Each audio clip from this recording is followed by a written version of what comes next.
Ahora vamos a ver la carta de Pablo a los tesalonicenses. Existen dos y son las primeras que escribió. Por lo tanto, estas constituyen la primera parte en ser escrita del Nuevo Testamento.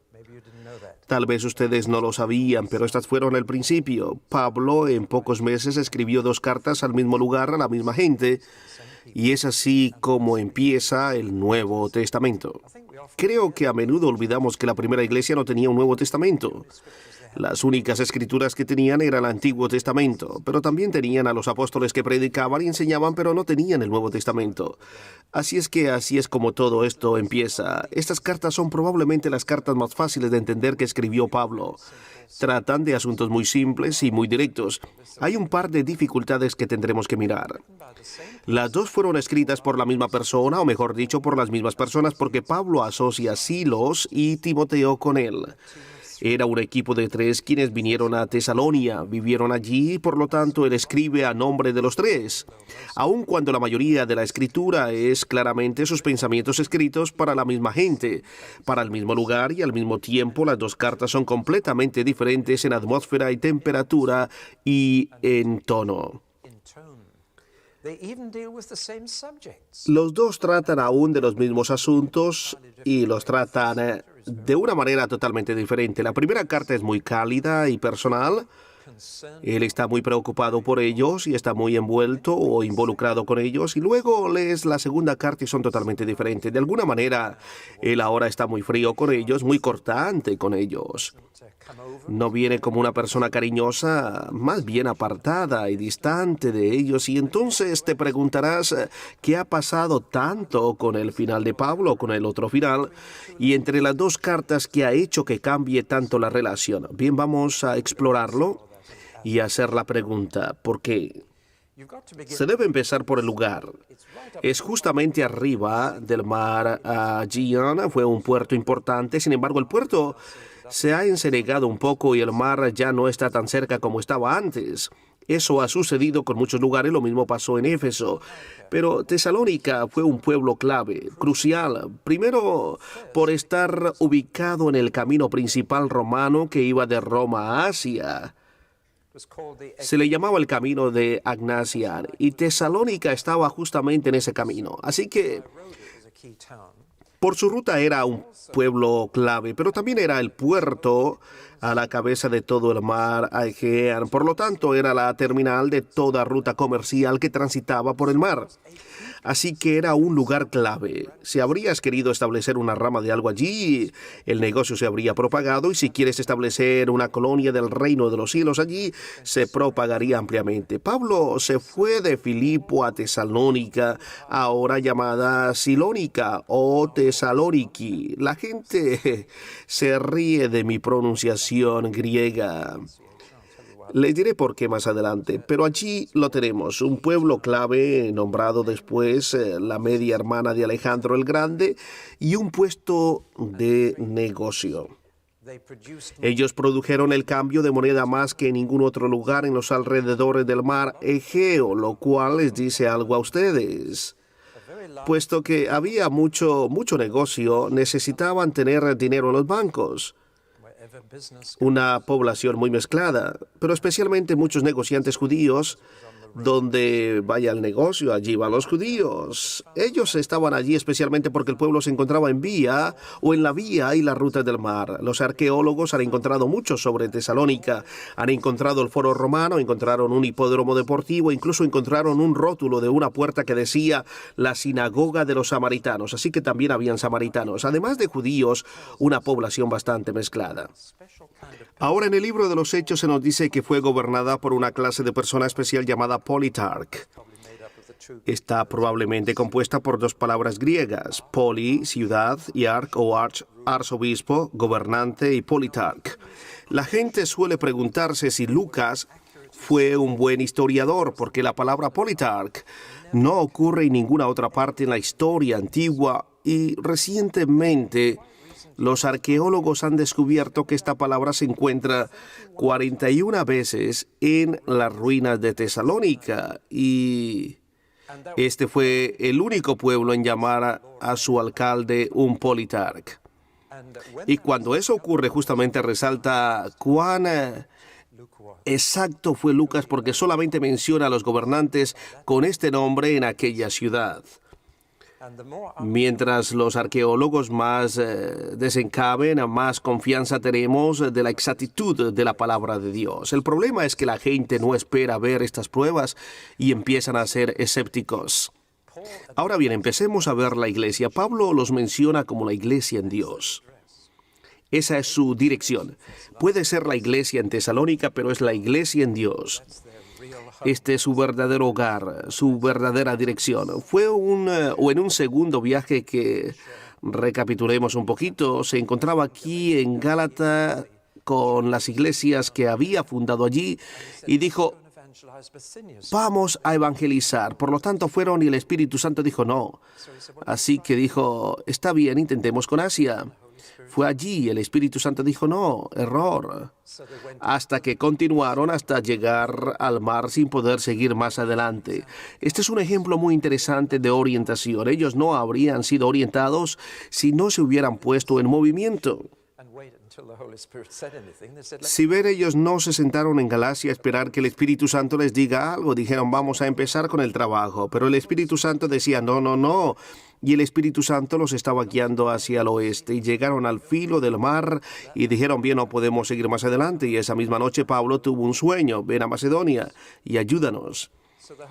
Así que el Espíritu Santo te ayuda mejor cuando te pones en movimiento antes que cuando estás allí sentado sin hacer nada. Es siempre más fácil conducir un auto en movimiento que un auto que está parado. Es muy duro girar el volante cuando el carro no está en movimiento. Lo mismo es con los cristianos. Empiecen a algo, vayan y háganlo. Permitan que el Espíritu Santo les guíe mientras están en movimiento. No se queden a esperar. Así que cruzaron a Europa y llegaron a un puerto llamado Neápolis. Pero no se quedaron allí porque el pueblo clave en aquel lado de Macedonia, donde ellos llegaron, era Filipo. Yéndonos más al interior y un poco más tarde veremos la carta de Pablo a los filipenses. Pero tan pronto como pudo se puso en movimiento. En realidad fue arrojado de Filipo y se fue para este pueblo clave, principal Tesalónica. Así es como llegaron aquí. Predicó en la sinagoga para los judíos de allí. La política de Pablo era siempre llevar el evangelio a los judíos primero. Dijo: tengo una deuda primero con mi propia gente y luego al resto. Así que empezó en la sinagoga y eso invariablemente terminó en una crisis. Algunos judíos creyeron lo que les dijo y otros lo odiaron por ello, pero el grupo más fructífero de gente en cada sinagoga era la gente de las afueras, a los que se les llamaba temerosos de Dios. Era gente que no se habían hecho judíos, no habían sido circuncidados, pero estaban interesados en Dios e iban a la sinagoga porque de alguna manera sentían que el Dios de los judíos era un Dios real. Por eso eran interesados, observadores si se quiere, en los bordes de la congregación, y se les conocía como temedores de Dios. Usualmente es traducido en nuestras Biblias como aquellos que temían a Dios, pero ese es el título. Es una descripción de aquellos que creen en el Dios de Israel, pero no se hicieron judíos, y estos eran el grupo más fructífero que evangelizó Pablo, justamente como algunas situaciones que tenemos hoy en día. Donde hay una iglesia oficialmente establecida, los más fructíferos vienen de los bordes de la iglesia, no de aquellos totalmente comprometidos con la iglesia, sino aquellos quienes estaban interesados e investigaban. Y estos temedores de Dios fue el grupo mayor de los primeros convertidos que Pablo tenía en cualquier ciudad.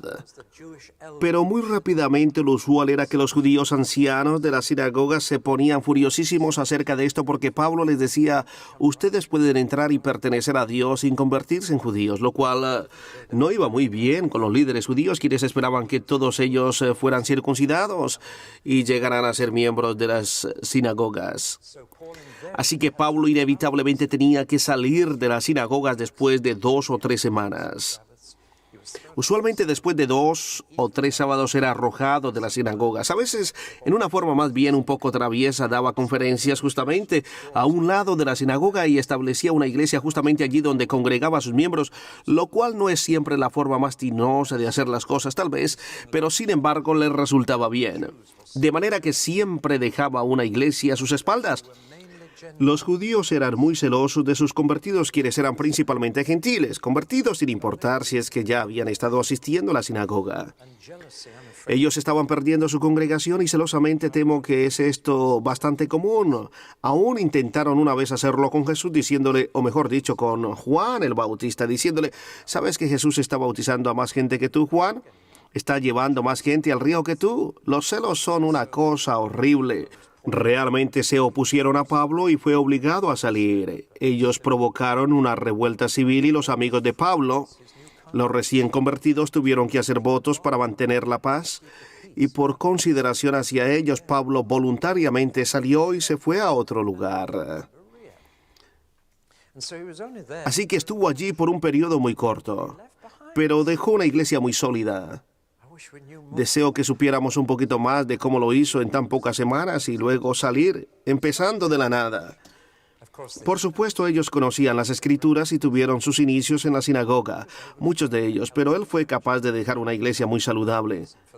Creo que una de las razones fue que les dejó nacidos propiamente y verdaderamente vio que tenían lo que nosotros llamamos el paquete completo de Pedro, que ellos se arrepintieron, creyeron, fueron bautizados y llenos con el Espíritu Santo. Cuando se hace todo esto al principio con la gente, ellos permanecen mucho mejor. De manera que Pablo continúa hacia Berea, pero dejó a Silas y a Timoteo.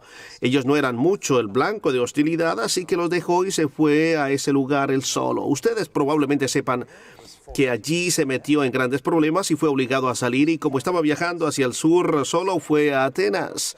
Tuvo un poco de tiempo allí difícil. Subió a la cumbre de Mars y dio un discurso público, pero se le burlaban. Hubo pocos convertidos y no dejó una iglesia allí y continuó hacia Corinto. Para este tiempo Pablo estaba totalmente desmoralizado.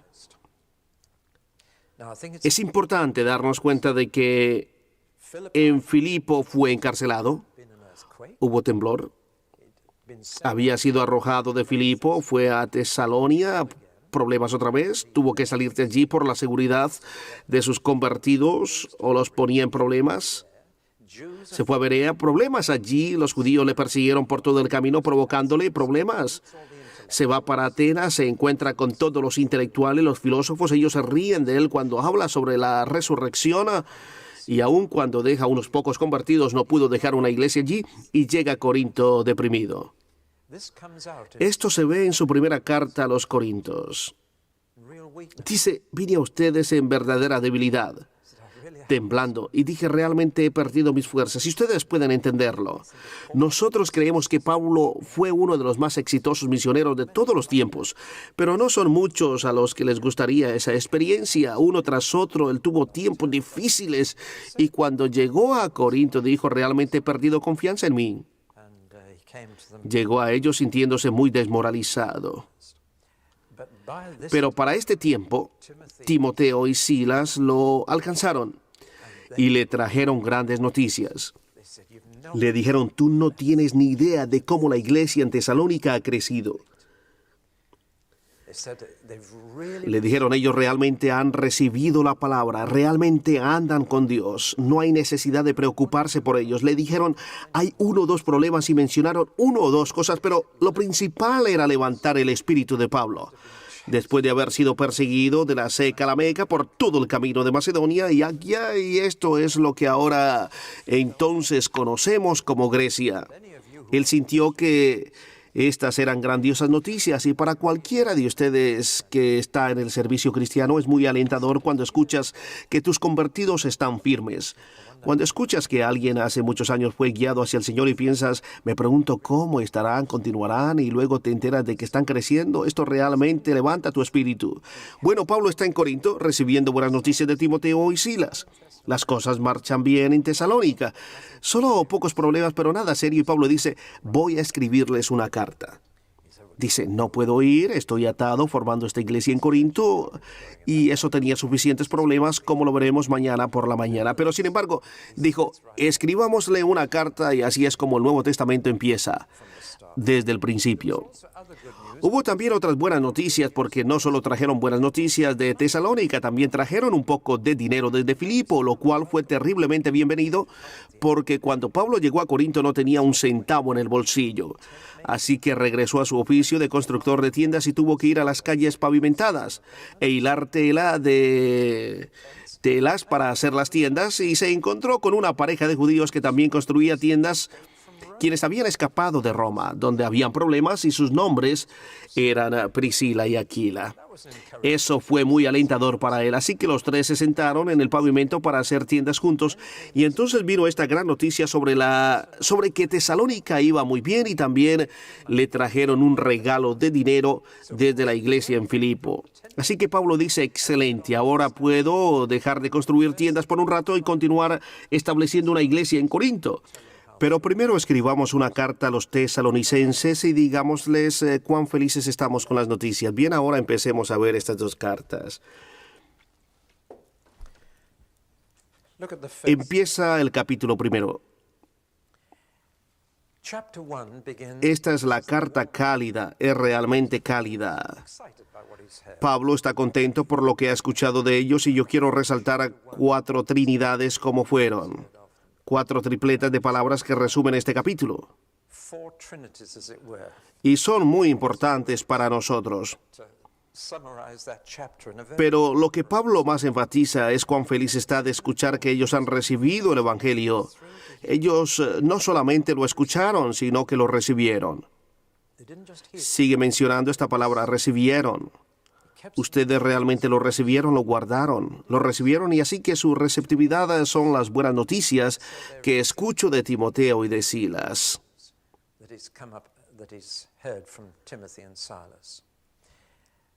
La primera tripleta de palabras que quiero que pongan atención es que Pablo dijo: cuando nosotros vinimos a ustedes, les dimos el Evangelio en 3 formas: palabra, obra y señales. Así es como Pablo siempre comunicó el Evangelio. No siempre es la forma en la que lo comunicamos. Notan ustedes que no solamente son palabras. Muchos cristianos creen que si han dado a la gente las palabras del Evangelio, han dado el Evangelio. Eso no es verdad. Han dado parte del Evangelio, pero ellos no tienen pruebas de lo que se les ha dicho en palabras, y que esas palabras son verdad. O para ponerlo sencillo, ellos necesitan ver el Evangelio, además de escucharlo. De las 3 cosas que Pablo mencionó, palabra, hechos y señales, 2 son para los ojos y 1 para los oídos. Y 1 en los ojos vale por 2 en los oídos en cualquier momento, pero 2 a los ojos y 1 a los oídos es buena comunicación. Lo es en nuestra era televisiva, pero también fue buena comunicación en ese entonces. Escuchen, Pablo no asumió que ellos esperaban escuchar el Evangelio. Él asumió que ellos estaban esperando verlo, y los hechos eran la prueba humana de que las palabras eran verdaderas. Y las señales o milagros eran la prueba divina de que las palabras eran verdaderas. Ahora, nosotros nos concentramos casi exclusivamente en nuestro evangelismo en palabras predicadas, palabras impresas, palabras grabadas, palabras cantadas, palabras y palabras. Ahora, usted no va a comunicar el evangelio sin palabras. Esto es verdad, porque las palabras lo explican, pero son los hechos, la manera en que vivimos, las señales y milagros que son las pruebas humanas y divinas de que el evangelio es verdad. Cuando Jesús envió a sus discípulos 2 por 2, les dijo: lo que tienen que hacer es muy sencillo. Vayan a un pueblo, levanten a los muertos, sanen de sida o lepra, echen demonios fuera, sanen al enfermo, y luego díganles: el reino ha llegado a ustedes. En otras palabras, demuéstrenlo antes de declararlo. Permítanles verlo antes de que los escuchen. Qué sencillo acercamiento. Pero nosotros no lo hacemos. Primero lo decimos. Pero Pablo fue muy sabio. Cuando escribió a los romanos les dijo: ustedes escucharon mi mensaje, vieron cómo viví y fueron testigos de las señales y milagros, todo por el poder del Espíritu Santo. Así he comunicado el Evangelio completamente, todo el camino desde Jerusalén hasta Albania, la cual está al otro lado de Grecia. Así es como Pablo comunicaba el Evangelio. Palabra, hecho y señal. No me puedo quedar con esto ahora, pero ustedes pueden encontrar un capítulo sobre esto en mi libro, El nacimiento normal de un cristiano. Pero creo que necesitamos recobrar las tres dimensiones de cómo comunicar el Evangelio. Ustedes, tesalónicos, pueden o ustedes escucharon nuestras palabras, vieron nuestras maneras de vivir y ustedes vieron los milagros y dijo, ustedes han recibido lo que vieron y escucharon. Ya ven, el ver y el escuchar andan juntos en las Escrituras. En el día de Pentecostés dijo Pedro lo que ustedes ven y escuchan. Nosotros queremos que la gente solamente escuche el Evangelio, pero ellos necesitan verlo. Y necesitan ver que funciona y necesitan ver vidas cambiadas. Y necesitan ver a Dios hacer maravillas y milagros y entonces creerán. Ellos creerán que las palabras son verdaderas, así que palabras, hechos y señales son la pequeña tripleta que deseo que tomen en cuenta. Entonces dijo, esto es lo que nosotros les hemos dado y ustedes lo han recibido. Lo aceptaron y lo creyeron. La siguiente tripleta que quiero mencionarles es, luego dice Pablo, y el resultado de su fe, su esperanza y su amor. Pablo siempre habló sobre estas tres cosas, no solamente al final de 1 de Corintios 13. Ahora menciona fe, esperanza y amor. Pablo constantemente habló sobre estas tres cosas y dice, y escucho que el resultado de su recepción de nuestro evangelio es que vuestra fe está creciendo, su esperanza y su amor son fuertes. Lo más débil en ellos era la esperanza, y Pablo iba a decir mucho acerca de ello más adelante en la carta.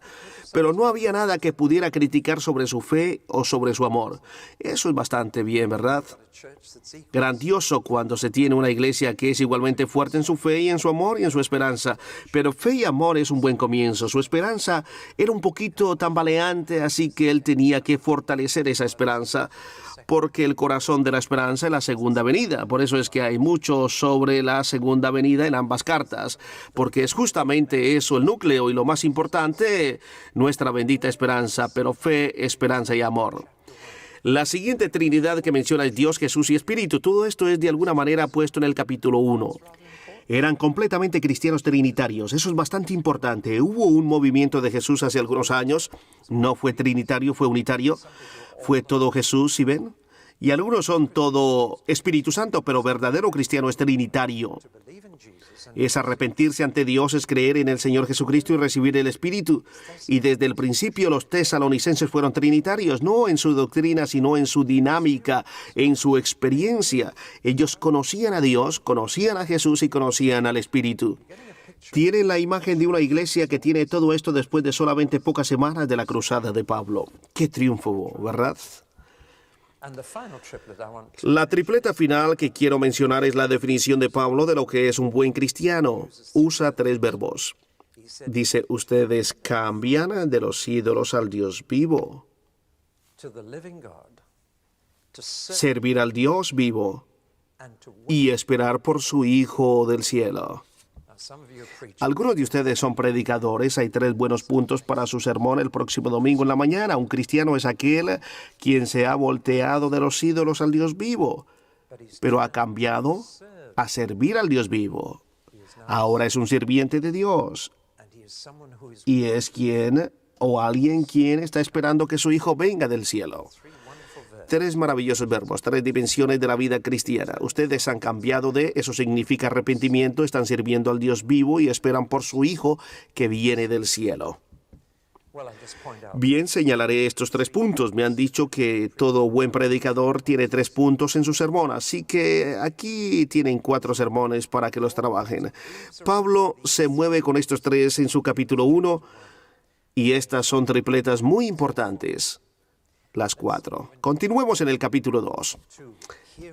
Aquí tenemos el primer problema que tiene que ver con el mismo Pablo y su integridad. Porque estos judíos, quienes estuvieron muy celosos de él en Tesalónica, realmente han empezado a maliciarle, a difamarle. Y tras de esto, por supuesto, está el demonio. El demonio es el padre de mentira.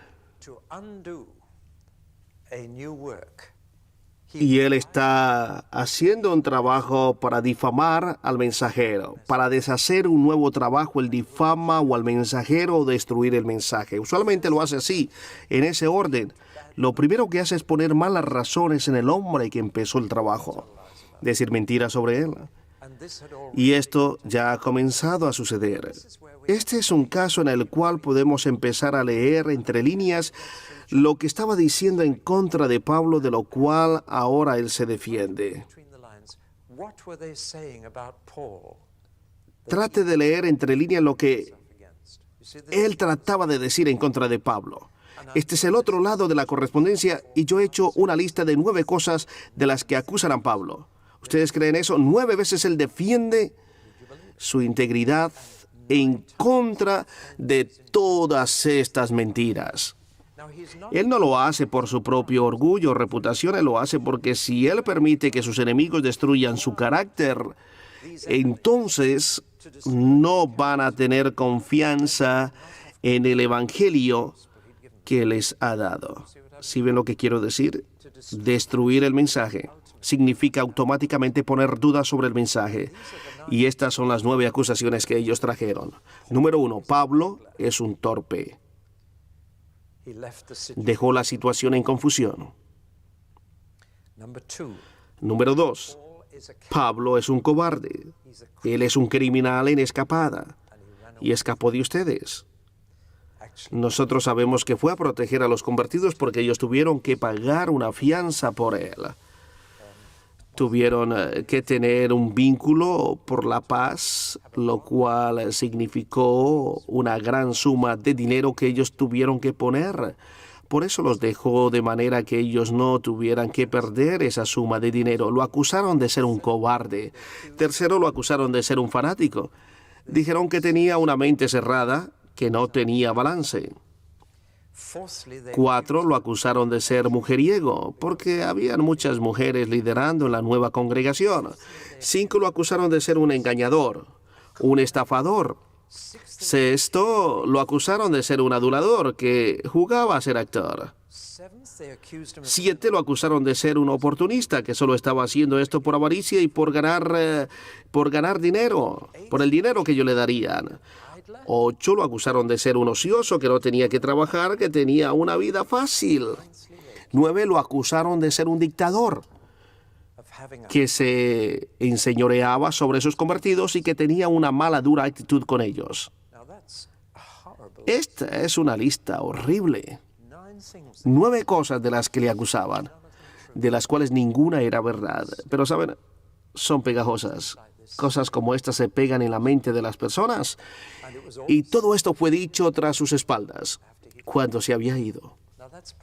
Eso fue bastante duro. Y Pablo escribe esta carta para defender su integridad, para que no se pierda la confianza en el evangelio que les había predicado.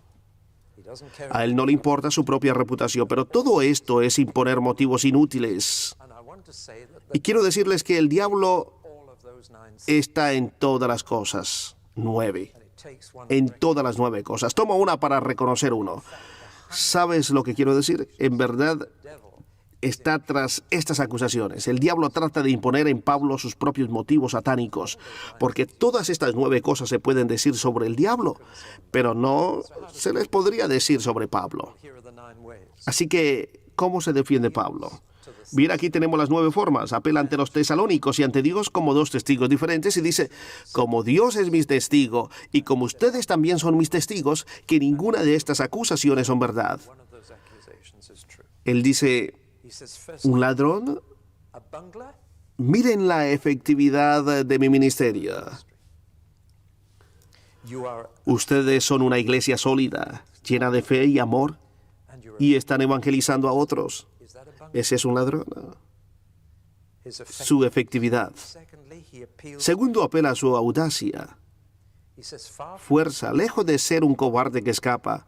Él ha estado en la cárcel en Filipo y viene al siguiente pueblo, Tesalónica, y empieza a predicar. ¿Es eso cobardía? Si hubiera sido un cobarde, habría huido fuera del país. 3. Apela a su forma de ser. Dice, lo que siento lo digo y lo que digo lo siento, no trato de engañar a nadie. Apela a su devoción. Dice, si nadie me aprueba, Dios me aprueba. Apela a su humildad. Dijo, no luché por mis derechos o mi dignidad.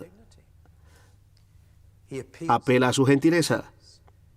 Fue como una enfermera con un bebé. como una enfermera con un niño. Apela a su desprendimiento. Les dice, les di mi tiempo, les di mi dinero, les di a mí mismo. Suena como una persona que está en ello, está en algo por lo que pueda conseguir de ello. Apela a su ocupación, lejos de ser un vago. Trabajé de sol a sol todos los días. Sin electricidad, ustedes no podrían trabajar en la oscuridad. Dice, mientras haya luz, yo trabajo todos los días, mañana y tarde. Apela a su santidad. Soy sin culpa y sin nada para ser reprochado. ¿Quién de ustedes me acusa de pecado alguno? Casi repitiendo su Señor. Apela a su seriedad. Les dice, no solamente fui como una madre para ustedes, sino también como un padre. Fui como un padre en todo sentido. Fui como una madre. Cuando necesitaron un poco de consuelo, fui como un padre cuando necesitaron un poco de disciplina. Finalmente fue estricto. Les dice, nunca comprometí mis principios con ustedes. Nunca intenté engañarles en nada. Ahora, ¿por qué dice todas estas cosas sobre sí mismo? Bien, lo dice porque quiere defender el Evangelio. Y él no permitiría a nadie que lo atacara para destruir su mensaje. Una de las cosas que le dijeron es que los adulaba cuando estaba presente y los olvidó cuando estuvo ausente de ellos. ¡Qué cosa tan horrible para decir! Pablo les dice, muy lejos de olvidarme de ustedes, estoy constantemente orando por ustedes. Nunca les adulé cuando estuve con ustedes y nunca les olvido cuando estoy lejos de ustedes. Ustedes están en mi corazón. Bueno, es una señal de la clase de cosas que el diablo ama plantar en el trabajo cristiano. Siempre trata de hacer a los cristianos desconfiar de sus líderes. Le encanta imponer falsas intenciones y nosotros no somos ignorantes de sus estratagemas. Si solamente el demonio dijera todo esto sobre él mismo. Pablo menciona también que él se esperaba este sufrimiento. Dice a los tesalónicos, ustedes deben esperarse esto también, o a los tesalonicenses. Sufrir por los cristianos es una prueba de elección, que ustedes son escogidos por Dios. Es un punto de honor, es un sello de fe, es el sello del cristiano. Les dice que los que realmente deberían estar preocupados son aquellos que nunca sufren por el Evangelio, aquellos que nunca la han tenido difícil, aquellos que nunca han hecho enemigos, aquellos que nunca tuvieron que pagar el precio. Ellos son los que deberían preocuparse. Les dice, el sufrimiento es normal, pero les dice, no les voy a dejar continuar con ello. A él no le importaba ser puesto en prisión o azotado o apedreado o dejado por muerto, por lo que pelea y pelea fuertes en contra de cualquiera que meta falsas intenciones en su ministerio o que intente destruir su ministerio. Así que este es un pasaje muy fuerte. Entonces llegamos a la tercera sección de la carta. El capítulo 1 se trata de la receptividad del Evangelio. El capítulo 2 trata de su integridad como un ministerio. Y el capítulo 3 y el capítulo 4 y el 5 son para ayudarles a crecer en madurez. Él está aún concerniente en que aún hay mucho por crecer y conocer. Hay dos áreas en particular en las que está preocupado por ellos. Una, su santidad. Dos, en particular, las mujeres y el trabajo. Muy práctico. Muchos creen que la santidad es monástica, divorciadas en la vida real, pero las dos áreas de las que va a hablar son las mujeres y el trabajo. En segundo lugar, está muy preocupado sobre la esperanza de ellos. Su fe es tan fuerte como puede ser. Su amor es muy fuerte, pero su esperanza es tambaleante y él tiene que resolver eso. Tomemos primero su santidad. Mujeres, decirles esto es un poco embarazoso, pero en Tesalónica aquí está el tipo de cosa. Un hombre llamado Demóstenes dijo esto: nosotros tenemos a las prostitutas para el placer, tenemos amantes para satisfacer las necesidades diarias de nuestros cuerpos y tenemos esposas para que engendren a nuestros hijos y para el cuidado fiel de nuestro hogar. Y esa era la vida griega. Eso era lo normal. Todos lo hacían. Es de estos antecedentes que los convertidos venían. Y él tenía dos cosas para decirles. Número uno, ustedes se adueñan de una mujer. una esposa, monogamia. Y decir esto en aquellos días era revolucionario. Me encanta la historia de este chico escolar que dijo que estar casado con una mujer por el resto de la vida es monotonía. Era monogamia, y eso fue introducido por la prédica del Evangelio cristiano. Y tuvieron que cambiar de prostitutas, amantes y esposas. No solamente esposas, sino esposas, porque el divorcio reina en el mundo antiguo. Tú dejabas a tu esposa por la modelo más reciente cuando querías hacerlo, tan a menudo como cambiarse de carro o su equivalente en aquellos días. Es en contra de ese antecedente que Pablo en Tesalonicenses 4 dice: permanezcan con sus esposas y no la traten como una prostituta ni a un amante. Mantenga la cama matrimonial con honor. Eso es parte de la santidad práctica, eso es lo más importante. La otra área de la santidad con la que lidia es el trabajo diario. No se puede ignorar. Estaba hablando sobre trabajo a 230 hombres. En esta misma habitación, un mes atrás, regularmente usamos este lugar para las conferencias de hombres. Uno de los temas que tomamos fue el trabajo, la inmencionable palabra de 4 letras. Me pregunto cuándo fue la última vez que tuvieron un sermón sobre el trabajo en la iglesia. Ahora, muchos predicadores no predican sobre el trabajo porque ellos mismos no trabajan. ¿Sí saben lo que quiero decir? Realmente la mayoría de las prédicas en las iglesias son hechas por gente que no salen a las 8 o 9 los lunes para el trabajo. Quizá trabajan 16 horas al día para la iglesia, pero no tienen un trabajo, así que no entienden. Y he visto cursos de discipulado tras cursos de discipulado y ninguno habla sobre el trabajo. Todo ello le dicen a uno cómo ser cristiano en su tiempo libre.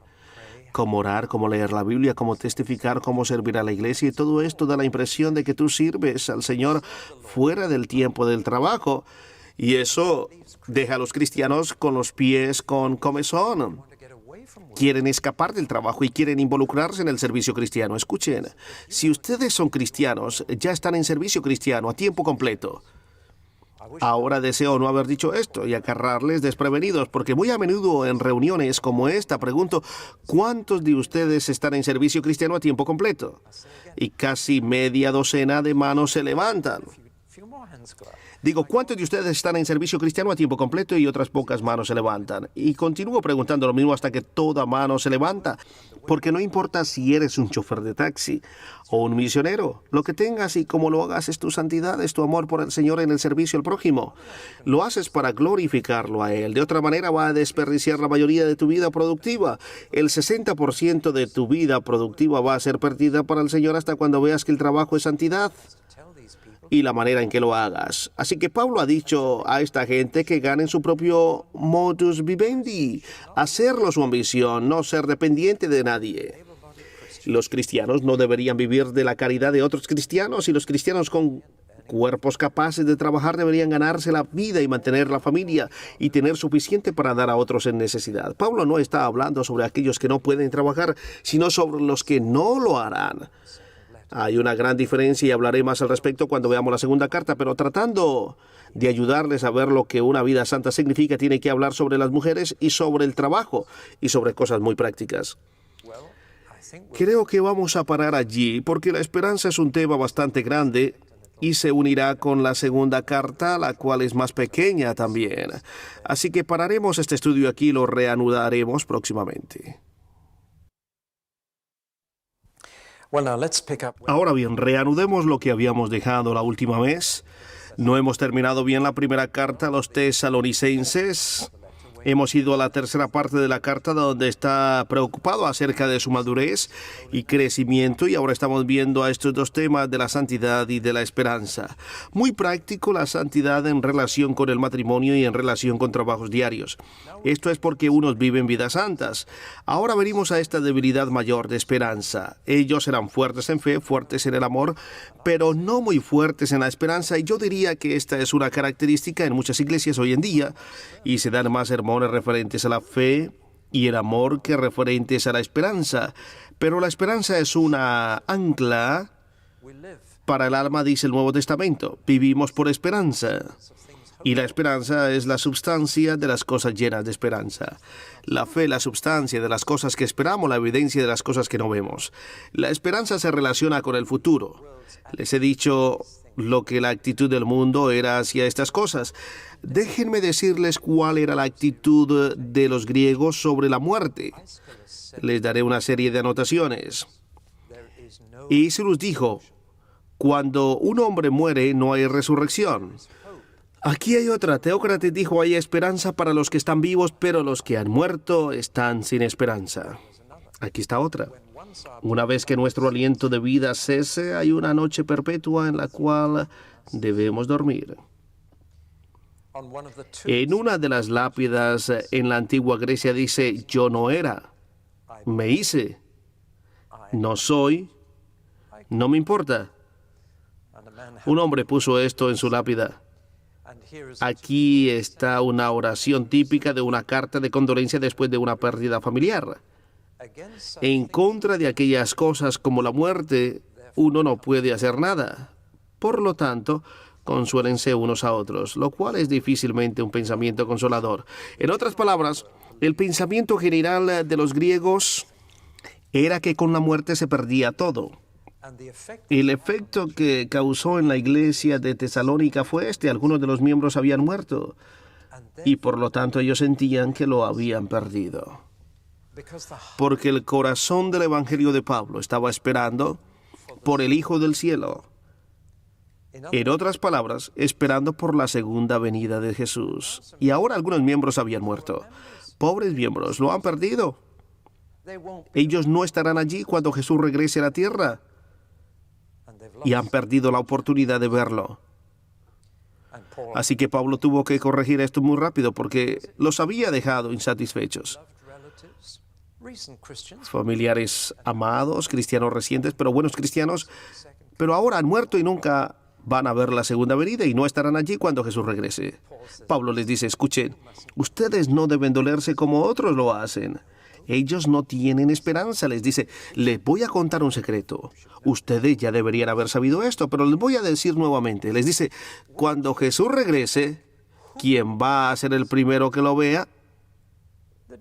Van a ser los muertos. Ellos van a tener los primeros asientos. Y luego después nosotros los que estemos vivos. Los alcanzaremos a ellos y luego todos veremos al Señor en el aire. Y les dice, lejos de haber perdido algo, ellos estarán allí primero.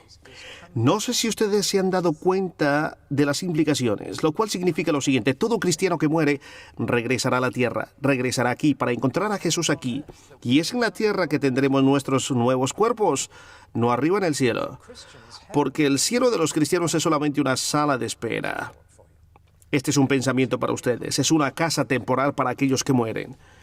Pero los muertos regresarán a la tierra. No solamente Jesús va a regresar, sino todos los cristianos van a regresar a la tierra. Y vamos a ver a Jesús aquí. Me pregunto si esto realmente les ha causado impresión alguna. Estoy muy seguro de que todos ustedes creyeron que Jesús iba a regresar a la tierra, pero honestamente ustedes creían que si ustedes mueren, ¿ustedes también regresarán? ¿Y serán los primeros en ver a Jesús? Mi abuelo está sepultado en Newcastle on Tyne, en el cementerio de San Nicolás, en la calle de Westcott, y en su lápida hay 3 palabras, no de la Biblia, sino de un viejo himno metodista, y estoy seguro que algunos han visto la lápida y se han de haber preguntado qué clase de viejete fue este, porque abajo de su nombre, David Leyer Powson, están estas palabras, ¡qué reunión! Y allí lo tienen. Lo ven. Él está esperando estar en esta reunión de cristianos. Nunca ha habido ni habrá un estadio en la tierra que alcance. Va a tener que ser arriba en el aire y habrá millones allí. Si no les gusta alabanzas bulliciosas, no se asomen por allí ese día, porque las trompetas sonarán. Los arcángeles gritarán tan fuerte que levantarán a los muertos. Y eso es exactamente lo que pasará. Así que Pablo dice, no se preocupen por los que están muertos. Ellos llegarán allí primero, antes que ustedes los que estén vivos. Y todos nosotros seremos arrebatados para encontrar al Señor en el aire y estar con Él por siempre. Por lo tanto, consuélense unos a otros con estas palabras. Así que era un pedacito de la segunda venida que lo tenían un poquito confundido. Ellos creían que Jesús iba a regresar a la tierra solo para encontrarse con aquellos que estuvieran vivos todavía. Lejos de ello, los muertos resucitarán primero y le verán primero. Así que si todavía estoy yo por aquí cuando Él venga, si todavía estoy aquí, entonces mi abuelo tendrá uno de los primeros asientos y estará allí antes que mi padre, y yo lo alcanzaremos luego. Así que realmente ustedes ganan de una manera o de la otra, ¿verdad? Si mueren o si están vivos. Si se mueren primero, tendrán un primer asiento. Y si viven primero, ya nunca tendrán que morir y ninguna medida te será tomada para una caja. Así que, de todos modos, ganas. Ahora, este es el primer pedacito de la enseñanza de la segunda venida que lo tenían un poquito mal. Y hay otro pedacito también, la fecha del acontecimiento. Aquí Pablo puntualiza una frase que Jesús dijo, que vendría como ladrón en la noche, con las implicaciones de que será una sorpresa total y que no habrá advertencias, sino que llegará de repente. Él estará allí. Muchos cristianos han malentendido esto y han asumido que vendrá en cualquier minuto. Permítanme decirles, en base a las enseñanzas de Pablo aquí, Jesús no puede regresar esta noche o la próxima semana o este año. Pero espero que sea durante yo viva, porque no quiero que nadie mida mi cuerpo para ponerlo en una caja. Y esta es la esperanza de toda generación de cristianos, ir directo de sus cuerpos viejos al cuerpo nuevo. Incidentalmente, el nuevo cuerpo será de 33 años de edad, y yo no puedo esperar a tener 33 años otra vez, porque me han dicho que voy a tener un cuerpo glorioso, justamente como su cuerpo glorioso. Es tener entonces la mitad de mi edad ahora, aleluya. Pero ya ven, la fecha va a ser en cualquier momento, o habrán algunas cosas que tienen que pasar primero.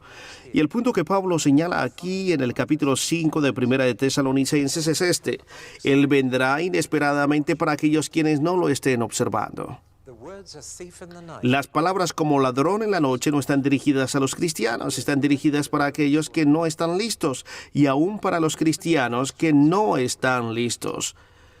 Y la misma palabra, ladrón, son para aquellos que no están listos. Viene a llevarse cosas de ellos. Como ladrón en la noche. Pero dice, ustedes no están viviendo en la noche. Ustedes están viviendo en el día. Ustedes están muy alertas. Y seguirán así si se mantienen. Y si están observando. Y no van a ser sorprendidos. Sabrán cuándo Él viene. Bien, ellos no entendieron esto, así que tuvo que escribir una segunda carta, como veremos, porque luego ellos realmente malentendieron lo que les quería decir. Hay mucho malentendido sobre la segunda venida, y esto realmente necesita ser aclarado. Ahora puedo darles un pequeño comercial de mi explicación sobre la segunda venida. Vino en diciembre y estoy tratando de escribir un libro más grande sobre el mismo tema como continuación.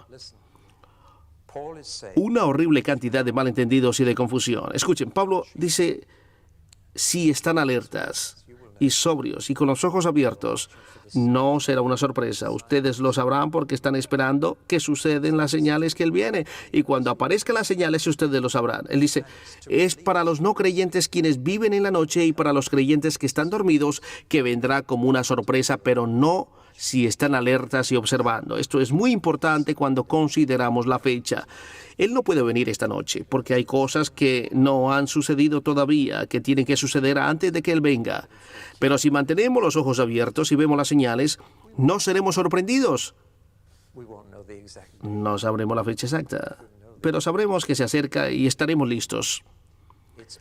Son los no creyentes y los creyentes dormidos quienes serán tomados desprevenidos, pero nosotros no lo seremos. Esta es una conclusión muy importante que hace sobre la segunda venida. Entonces termina la carta casi como si de repente quisiera predicar una docena de sermones para ellos. Y el último pedacito del capítulo 5 está lleno de cosas ricas, bastante irrelevantes. Pablo dice, quiero decirles esto y aquello, y dispara un montón de telegramas en la última mitad del capítulo 5. Permítanme tratar de ponerles en algún orden. En primer lugar, él tiene algo que decir sobre sus líderes. Olvide decirles una cosa sobre Tesalónica como pueblo. Como una ciudad, esto fue la primera vez que el cristianismo encontró democracia, porque esta ciudad tiene su propio gobierno democrático, pero muy democrático. Uno de los resultados fue que las mujeres disfrutaban de un grado de emancipación allí, lo cual no era privilegio en ninguna otra parte de Grecia. Ellos enfatizaban fuertemente la democracia y el resultado fue que no respetaban a sus líderes. Esta es una de las debilidades de la democracia, que muy rápidamente se pierde el respeto por el liderazgo. ¿No está sucediendo esto? Bien, Pablo dice a los tesalonicenses: estamos muy apasionados por el voto democrático. Respeten a sus líderes. Ellos no pueden guiar si no son respetados. La iglesia no es ni democracia ni dictatorial. He visto iglesias que son ambas o una, pero la iglesia no es ninguna de estas. Es teocrática, es gobernada por el Espíritu Santo. Pero es gobernada por el Espíritu Santo a través de líderes llenos del Espíritu Santo y seguidores llenos del Espíritu Santo. Pero no es ni democracia ni dictatorial. Los líderes no son dictadores, ni tampoco los miembros. Una democracia. Así que Pablo lo pone en palabras especiales: respeten a sus líderes.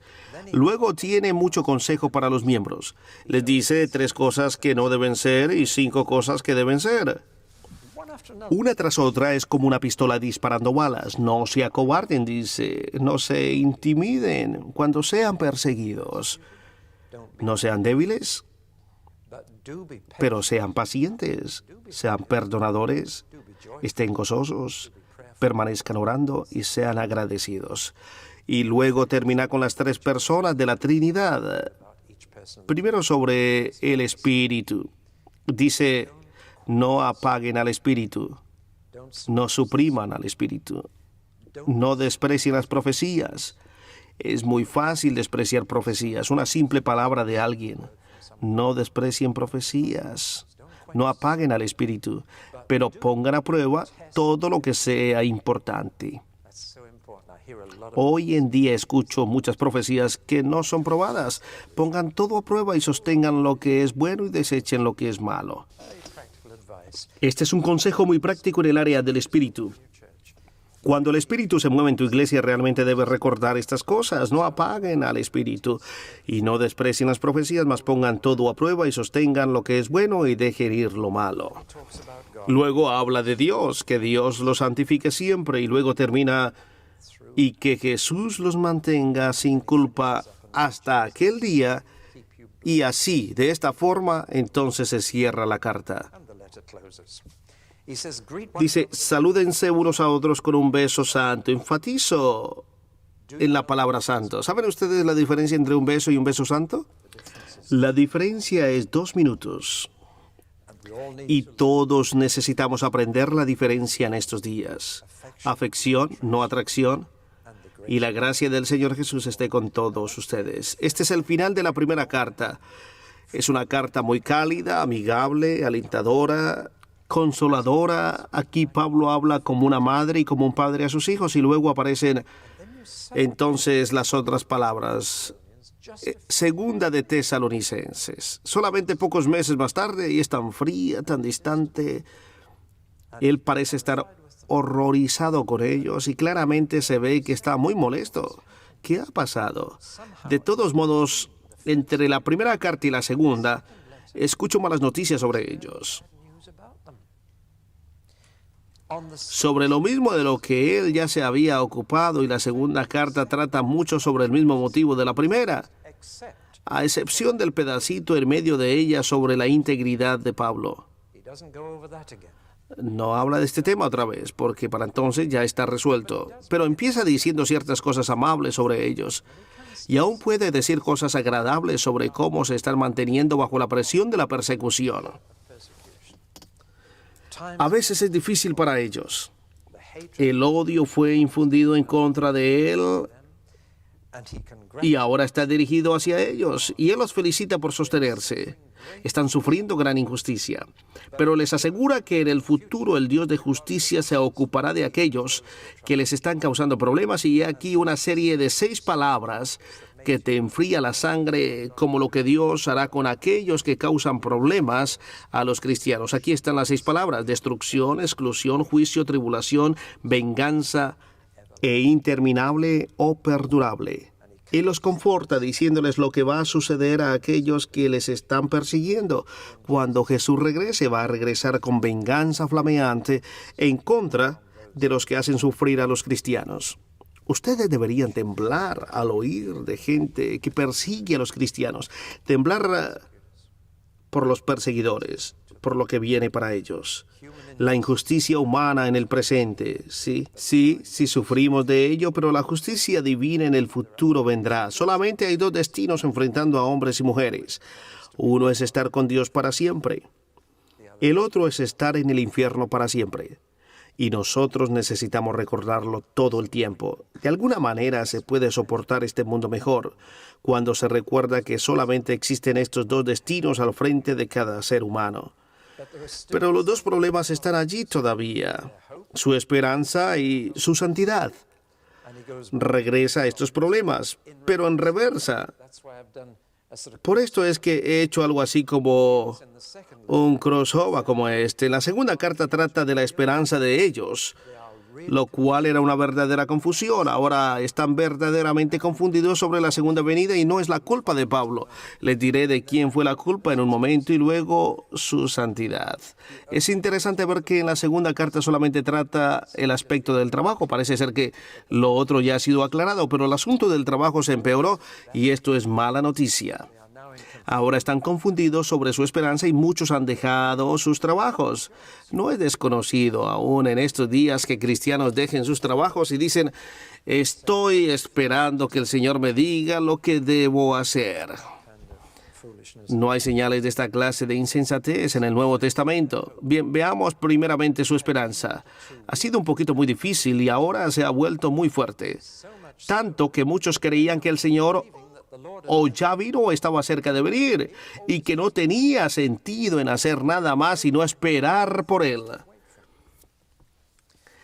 Así es como se encuentran los que están fanáticos sobre la segunda venida. Se desconectan de la vida real. No hay nada que valga la pena hacer. He recibido cartas de jóvenes que dicen: ¿por qué me voy a preocupar en ir al colegio bíblico si Jesús viene pronto? Debemos seguir y salvar unas pocas almas mientras podamos, y puedes enfatizar no tan saludablemente en que Jesús viene pronto, y especialmente en esto tan pronto que todos debemos dejar nuestros trabajos y todos ir como misioneros donde quiera. ¿Sabe la clase de presión? Esto no es saludable y esta no es la forma de acercamiento de Pablo. Así que veamos lo que está pasando. Ellos han recibido una carta fraudulenta, la cual se ha dicho que viene de Pablo, sobre el efecto de la segunda venida y que iba a suceder. Dejen todo, y esto no fue de Pablo. Si ven lo que está sucediendo ahora, en la primera carta el diablo atacó al mensajero. Ahora el diablo está atacando el mensaje y realmente puede enganchar a la gente en esto. Ahora mismo estoy enseñando sobre el libro de Apocalipsis en una iglesia en Basingstown. Estoy enseñando sobre la Cuaresma en las noches y llevándolos al libro del Apocalipsis.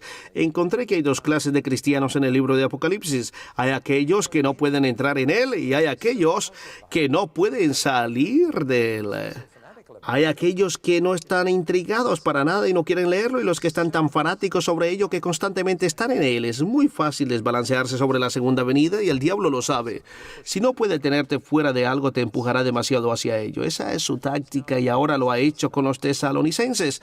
Se consiguió alguien que escriba una carta falsa que diga que la segunda venida está muy cerca, así que dejen todo.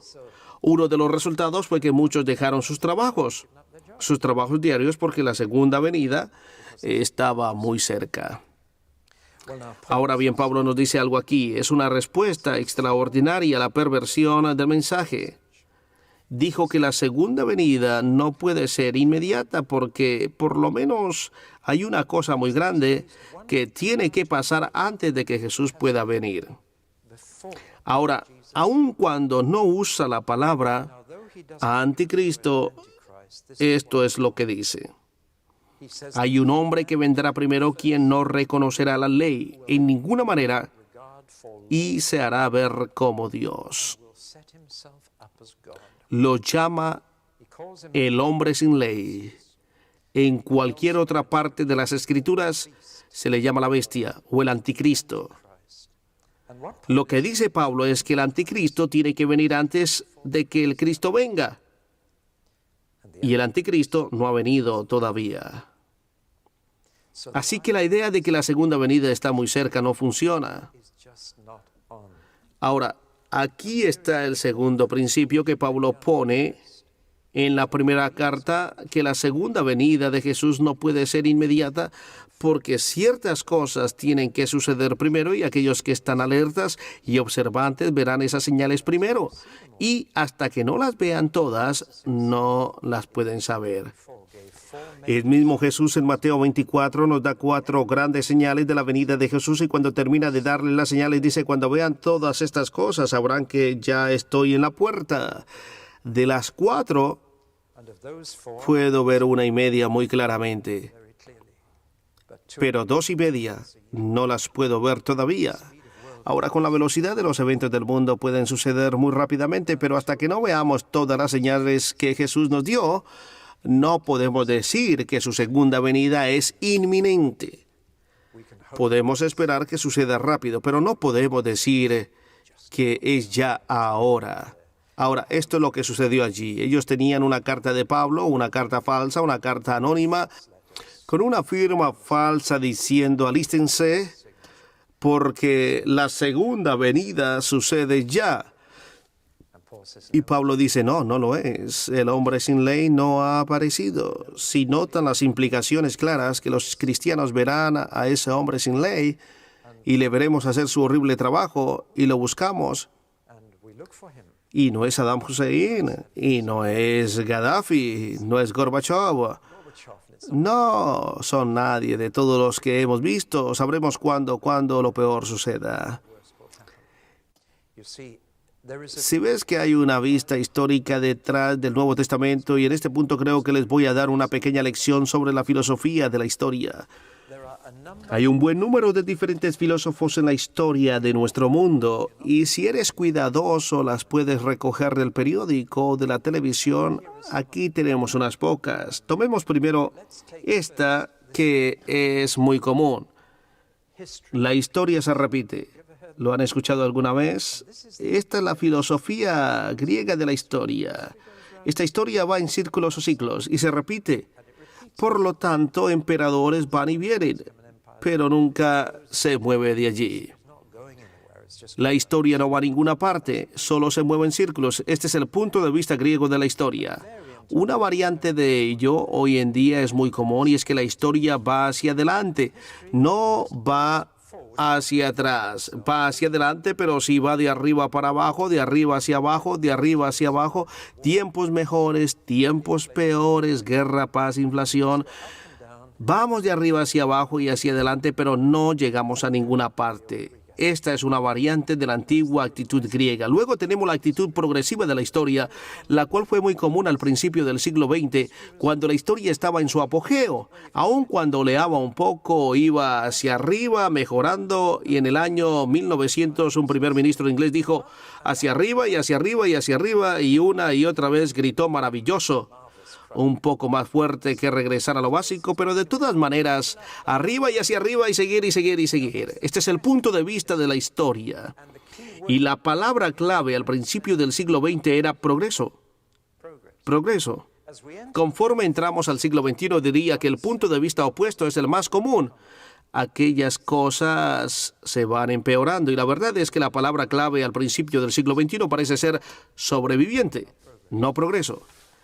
Pero hay otro punto de vista de la historia, el cual es compartido por los judíos, los cristianos y los comunistas. Créanlo o no, y todos tres lo tomaron de los judíos, y el punto de vista apocalíptico de la historia es que las cosas se van a empeorar y van a ir hacia abajo y más abajo hasta llegar al fondo, y entonces llegarán a mejorar y permanecer mejor. A esa forma de historia es lo que llamamos el punto de vista apocalíptico. Este es el punto de vista bíblico. Es el punto de vista de los profetas judíos. Es el punto de vista de Daniel. Las cosas empeoran y de repente se mejoran. Es el punto de vista de los comunistas. La diferencia entre los judíos, cristianos y comunistas es quién es el que va a hacer esto. Los comunistas creen que el hombre lo hará. Esta es la razón por la cual el sueño de los comunistas se está apagando rápidamente, porque ellos creen que las cosas se empeorarán. La lucha entre el proletariado y la burguesía se empeorará más y más hasta que la revolución y después de esto la sociedad sin clase, la sociedad sin delitos. Pero esta es su forma y lo tomaron de un judío llamado Carlos Marx. Los judíos y los cristianos ambos creen en esto, pero tienen la respuesta diferente del por qué lo hacemos. Los judíos dicen, Dios lo hará. Los cristianos dicen que Jesús lo hará y que esto pasará en la segunda venida. Así que el punto de vista del Nuevo Testamento sobre la historia, el cual está más claro en el libro del Apocalipsis que en ninguna otra parte. Pero aquí en el libro de Tesalonicenses es que las cosas van a empeorar hasta que venga un dictador del mundo llamado Anticristo. Un hombre sin ley que dice que no hay ley a excepción de mi voluntad y yo soy Dios. Una vez el diablo ofreció a Jesús el puesto de Anticristo y Jesús lo rehusó. El diablo le dijo, tú puedes tener todos los reinos del mundo si me dejas ser el jefe. Estaba diciendo, ¿serías Jesús anticristo por mí, por favor? Y Jesús había venido para ser el Cristo, no el anticristo. Él rehusó la oferta. Este es el punto de vista de la historia y el fondo será la aparición de ese anticristo, aquel hombre sin ley quien se enaltecerá como Dios. Si ven, hay una Trinidad no santa que va a hacerse cargo del mundo para el diablo, el anticristo y los falsos profetas, una clase de terrible sustituto satánico para Padre, Hijo y también Espíritu Santo. Y cuando estos tres controlen el mundo, tú estás topando el fondo. Y entonces puedes mirar que Jesús viene para enderezar toda la situación.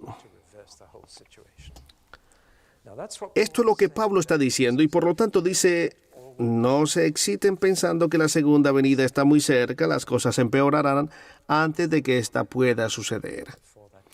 Ahora, él nos hace pensar sobre toda esta situación, como pueden ver. También dice algo más, dice, la influencia de este hombre sin ley está ya en el mundo. Esta anarquía ya está en el mundo y de alguna manera al momento está refrenada. Se le mantiene en una longitud de cuerda limitada. Pero un día Dios removerá todo este refreno y entonces realmente van a ver un mundo horrendo. Pero Jesús lo dijo, esto será solamente por un corto de tiempo. Y del libro del Apocalipsis podemos darnos cuenta de que aquel tiempo serán 3 años y medio, 42 meses, 1260 días, de la manera que lo mires. Será un tiempo muy corto y entonces Jesús vendrá. Así que pensar que Él vendrá antes de que todo esto suceda es un error y es posible que te haga desbalancear como sucedió en Tesalónica. Así que se traslada a este aspecto de trabajo y dice una cosa dura realmente. Él dijo, si un hombre no trabaja, no comerá. Cristianos, ustedes no están para alimentar a un creyente que abandona su trabajo. Eso significa 2 cosas. Primeramente, esto significa que la pereza o vagancia es un pecado. Solo tienes que leer el libro de los Proverbios para que te des cuenta. Pero ¿cuándo fue esto predicado en tu iglesia? También significa que el desempleo es un demonio con el cual debemos pelear. Estamos hablando ahora sobre gente que no trabajara, no sobre aquellos que no pueden trabajar. ¿Entienden? Debo dejar esto absolutamente claro y así tenemos una tarea doble para ayudar a los cristianos a trabajar, pero no para ayudar a los cristianos a que no trabajen. Recuerdo una vez a un joven que vino a visitarme alrededor del mediodía, se sentó y me habló y miraba hacia la mesa del comedor, la cual estaba puesta para el almuerzo, y él se veía con hambre y no pudo aguantarse más y preguntó, ¿a qué hora tienen ustedes el almuerzo? Y le dije, tan pronto como usted se vaya. Y él dijo, yo esperaba que tal vez usted pueda compartir su almuerzo conmigo. Y yo le dije, no, la Biblia me lo prohíbe. Él dijo, ¿y por qué es esto? Así que le mostré Segunda de Tesalonicenses y le dije, tú eres un estudiante profesional. Usted ha sido estudiante por 9 años y tan pronto como termina un curso aplica para otro y tienes toda la intención de pasar el resto de su vida a expensas de los que pagamos impuestos siendo estudiante. No tienes intenciones de encontrar un empleo y pagar a la sociedad por todo lo que ha invertido en ti. Lo siento, pero dice que si un hombre no trabaja, tampoco que coma. Y se marchó. No uno de mis mejores amigos, pero como un año más tarde el timbre de nuestra puerta sonó y allí estaba otra vez y dijo, ahora ¿puedo tomar el almuerzo? Y le dije, toda la comida en la casa es suya. Pero como ven, no somos de toque fácil. La iglesia no es sentimental. Es muy importante que tengamos una vista realista. Pablo dice, tenemos que detener a estos cristianos que dejaron sus trabajos, diciendo que la segunda venida está muy cerca. Eso no es santidad, eso no es estar listos. Cuando el Señor venga, quiere que estemos cumpliendo con nuestro trabajo fielmente y trabajando para Él. Si lees las parábolas sobre la segunda venida, todas enfatizan en esto. Ustedes no van a estar listos para la segunda venida si creen que está ya muy cerca, porque su motivo será el pánico.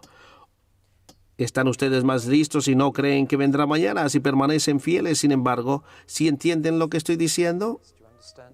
Todas las parábolas que Jesús dijo sobre el amo que regresa y pregunta ¿qué han hecho con mis talentos? O el novio que viene, todas contienen la frase Él está viviendo por un largo tiempo viniendo.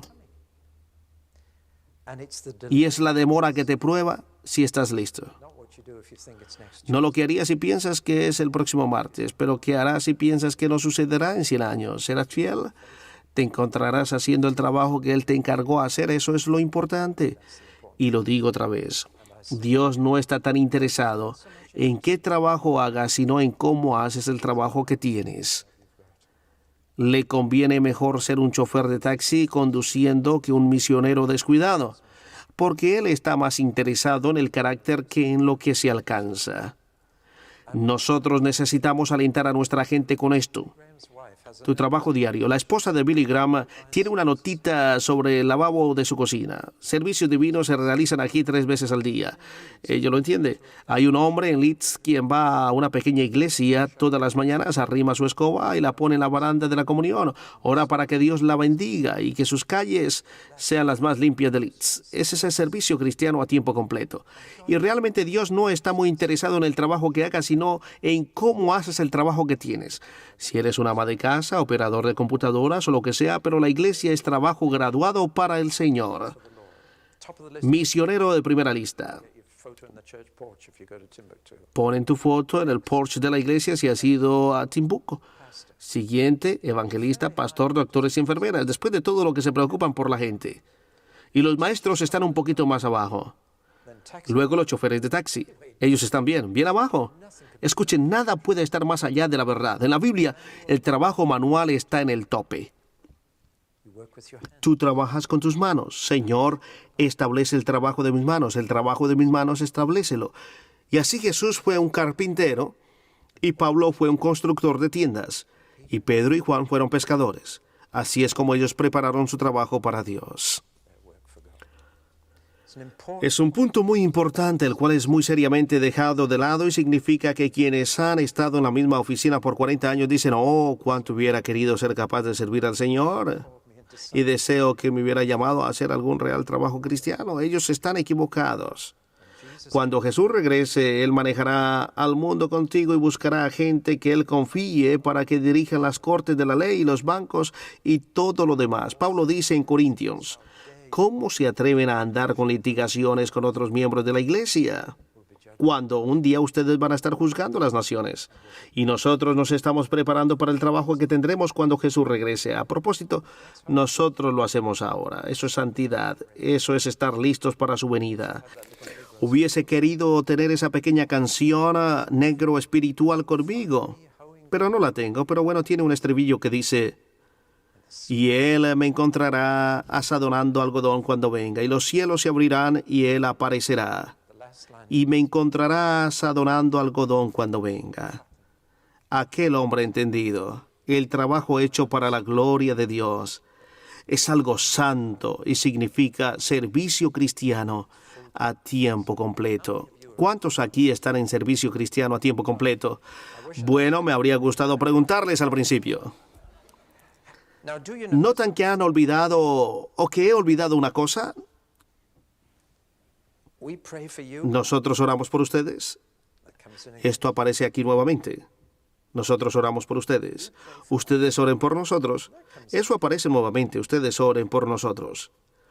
Él dice, estamos lejos, pero yo no me he olvidado de ustedes. ¿Ustedes me han olvidado a mí? Oremos los unos por los otros. Yo oro por ustedes y ustedes oren por mí. Aquí está este gran misionero Pablo diciendo, necesito sus oraciones. Ustedes oren por mí como yo oro por ustedes. Y van a encontrar esto en la mayoría de sus cartas. El orden es diferente porque su oración está concentrada en esto ahora, pero está diciendo, ustedes oren por mí porque nosotros oramos por ustedes. Podemos estar separados por la distancia, pero aún podemos ayudarnos unos con otros y podemos orar los unos con los otros. Bien. Esta es solamente una introducción a las dos cartas de Pablo a los tesalonicenses, pero ahora tengo una pequeña sorpresa para ustedes. Hace una semana o dos recibí una carta. Tenía mi dirección, tenía una estampilla griega y era de los cristianos en Tesalónica. ¿Lo creen? ¿Sí lo creen? Aquí está. Y los vídeos de este cuarto han ido a Tesalónica. ¿Dónde está?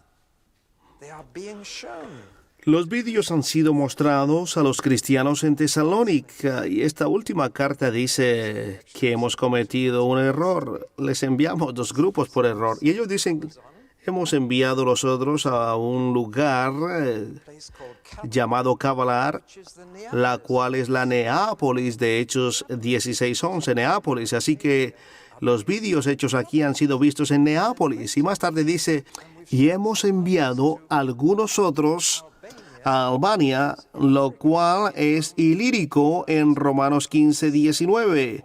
Así que se han ido a Albania y los vídeos que enviamos a Tesalónica han terminado en Neápolis y en Ilírico, Albania. ¿No es maravilloso?